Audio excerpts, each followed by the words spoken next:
दोस्तों, चाइना एक बड़ा समुद्री क्षेत्र है जिसकी निगरानी के लिए बीते दिनों उसे अपना एक सर्विलांस शिप श्रीलंका के हम्बानटोटा पोर्ट पर रुकने के लिए भेजा था, लेकिन श्रीलंका ने उसकी परमिशन नहीं दी और चाइना का यह जहाज फौरन वापस चला गया। श्रीलंका का चाइना के प्रति ये व्यवहार भले ही चाइना को हैरान करे, लेकिन अंतर्राष्ट्रीय मामलों पर नजर रखने वाले जानकारों का कहना है कि ये सब भारत के दबाव का असर है। क्या है ये जहाज, ये कितना महत्व रखता है और क्या सच में भारत के दबाव में श्रीलंका ने चाइना के खिलाफ एक्शन लिया है? हमारे आज के इस वीडियो में आखिरी तक बने रहिएगा। हम लेकर आए हैं इस मामले पर इम्पोर्टेंट इन्फॉर्मेशन। चाइना एक ऐसा देश है जिसके बारे में ये कहा जाता है कि वो अपने पड़ोसी देशों के साथ हमेशा कपटपूर्ण और विस्तार वाला संबंध रखता है। उसका बॉर्डर जिन देशों से मिलता है अक्सर उनके साथ बॉर्डर डिस्प्यूट होता है। इतना ही नहीं, चाइना के पास बड़ी समुद्री सीमा है और ये सीमा जितनी बड़ी है उससे भी बड़ा है इन सीमाओं का विवाद। यही वजह है कि चाइना को इतने बड़े रेंज में नजर रखने के लिए एक सर्विलांस की जरूरत पड़ती है। सर्विलांस शिप में ऐसे एंटीना लगे हुए हैं जिन्हें किसी भी डायरेक्शन में घुमाया जा सकता है, जो सैटेलाइट के जरिए कम्युनिकेट करते हैं। अपने आसपास के लगभग 750 किलोमीटर की रेंज में बैलिस्टिक मिसाइल को ट्रैक कर लेते हैं। क्या आप जानते हैं, बैलिस्टिक मिसाइल की रफ्तार बहुत ही जबरदस्त होती है और ये उसको आसानी से ट्रैक कर लेता है। इतना ही नहीं, ये अंतरिक्ष में मूव कर रहे सैटेलाइट को भी ट्रैक कर सकता है। इसके रेडियस की रेंज में आने वाले हर एक सिग्नल और उसके डेटा को ये आसानी से ट्रैक कर सकता है। उस डाटा को डिकोड करके ये आसानी से उसके जरिए भेजे जा रहे मैसेज का पता लगा सकते हैं। चाइना के इस जहाज का नाम यांगक्वांग है। इस श्रेणी के कुल 7 जहाज इसके पास हैं, लेकिन हम इस जहाज की बात कर रहे हैं, यांगवांग। ये यांगवांग 5 है। इस जहाज को साल 2007 में समुद्री लहरों के मैदान में यूज किया गया था। ये एक बड़ा और भारी भरकम जहाज है जिसकी विस्थापन कैपेसिटी 25,000 टन की है।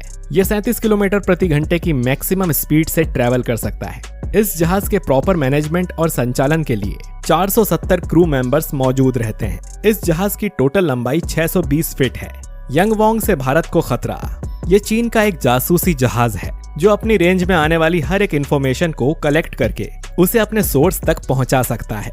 इसमें लगा रडार सिस्टम बहुत पावरफुल है और ये जहाज चाइना से चलकर अपनी स्पाई जर्नी पर जाना चाहता था। इतना ही नहीं, श्रीलंका के हम्बानटोटा पोर्ट पर आकर ये डॉक करना चाहता था। जी हाँ, ये 11 जुलाई से लेकर 17 जुलाई तक यानी लगभग 7 दिन यहाँ रुकना चाहता था। यहाँ रुककर अपने पार्ट्स को चेंज करना, रिफ्यूल करना और इस तरह के कुछ काम ये जहाज करना चाहता था।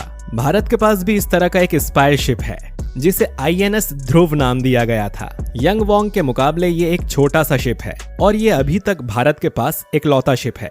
जरा सोचिए कि अगर ये शिप श्रीलंका के हम्बानटोटा पोर्ट पर पहुंच जाता है और ये वहां आकर 7 दिन तक स्टे करता है, तो भारत की सिक्योरिटी को लेकर भारत के तमाम इम्पोर्टेड सिक्योरिटी अरेंजमेंट्स की जानकारी इसके पास पहुंच सकती है। इसका रडार सिस्टम इतना पावरफुल है कि वहां से 750 किलोमीटर की रेंज में आने वाली हर एक्टिविटी को ये रिकॉर्ड करके सोर्स तक पहुंचा देता है। आपको बता दें कि श्रीलंका ने अपना हम्बानटोटा एयरपोर्ट चाइना की एक कंपनी को दिया है। लीज पर दिए गए पोर्ट का डेवलपमेंट भी यही कंपनी कर रही है और चाइना का ये जहाज यहीं आकर रुकने वाला था। भारत के 2 बड़े परमाणु रिएक्टर कर्णकुलम और कल्पक्कम इसकी रेंज में थे। जब कोई जहाज किसी भी पोर्ट में आता है तो वे आउटसाइड रीजन में रोक दिया जाता है और एक बंदरगाह में कई सारे टर्मिनल मौजूद होते हैं। जो टर्मिनल खाली होता है उसी के अकॉर्डिंग पोर्ट पर मैनेजमेंट देखने वाला स्टाफ और पोर्ट का कैप्टन इस जहाज को वहां पर रुकने की परमिशन देता है। यहाँ पोर्ट पर मौजूद staff fuel capacity, security arrangements, number of terminal और इस तरह की सारी छोटी बड़ी डिटेल्ड इंफॉर्मेशन होती है जो इस ऑपरेशन के जरिए लीक हो सकती थी। इतना ही नहीं, भारत का Satish Dhawan space satellite launching centre यहाँ मौजूद था। लॉन्च किए जाने वाले सैटेलाइट PSLV या GSLV का हर तरह का डेटा सिक्योरिटी के लिहाज से भी काफी सेंसिटिव होता है। इस क्षेत्र में होने वाली तमाम एक्टिविटीज चीन के इस जासूसी जहाज के जरिए चाइना के पास पहुंच जाती। ऐसी तमाम इंफॉर्मेशन इतनी ज्यादा सेंसिटिव होती है कि इसे मिसयूज किया जा सकता है। आज का जमाना स्ट्रेटेजिकल वॉर के साथ साथ डिजिटल और साइबर वॉर के रूप में भी चेंज हो चुका है। अगर हमारे port, atomic reactor, satellite launching centre की इंपॉर्टेंट इंफॉर्मेशन और उससे रिलेटेड टेक्निकल डेटा चाइना जैसे देश के पास पहुंच जाता तो आने वाले समय में ये हमारे लिए बहुत ही ज्यादा नुकसानदायक हो सकता है। कि हमारे सैटेलाइट को वो कंट्रोल करने लगे वो कोई मैकेनिज्म डेवलप कर लेते, या फिर हम जो सैटेलाइट लॉन्च करते हैं हो सकता है कि वो उन्हें डिस्टर्ब करके नष्ट कर देते। ऐसी सिचुएशन में हमारे देश को करोड़ों अरबों रुपयों का आर्थिक नुकसान हो सकता था और देश की इंपॉर्टेंट इंफॉर्मेशन के जरिए सिक्योरिटी का भी जबरदस्त इशू था।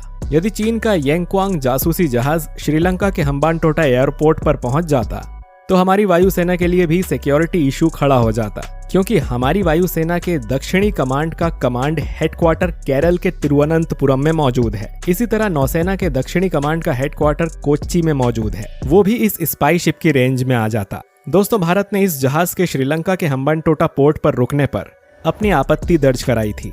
हालांकि उस समय श्रीलंका की गवर्नमेंट ने भारत को ये आश्वासन दिया था कि अगर ये जहाज यहाँ रुकता है तो इसके रडार सिस्टम को बंद रखा जाएगा। लेकिन हकीकत ये है कि श्रीलंका के पास ऐसा कोई सिस्टम ही नहीं है, ऐसी कोई टेक्नोलॉजी ही नहीं है जिसके जरिए यह पता लगाया जा सके कि इस जहाज के रडार बंद हैं या फिर चालू हैं। मान लीजिए कि अगर चीन इस तरह के रडार को पोर्ट पर चालू कर लेता है तो श्रीलंका भला उसे किस तरह रोक पाता। हम्बानटोटा बंदरगाह को पूरी तरह से चाइना ने ही डेवलप किया है और श्रीलंका चाइना के कर्ज के तले दबा हुआ है।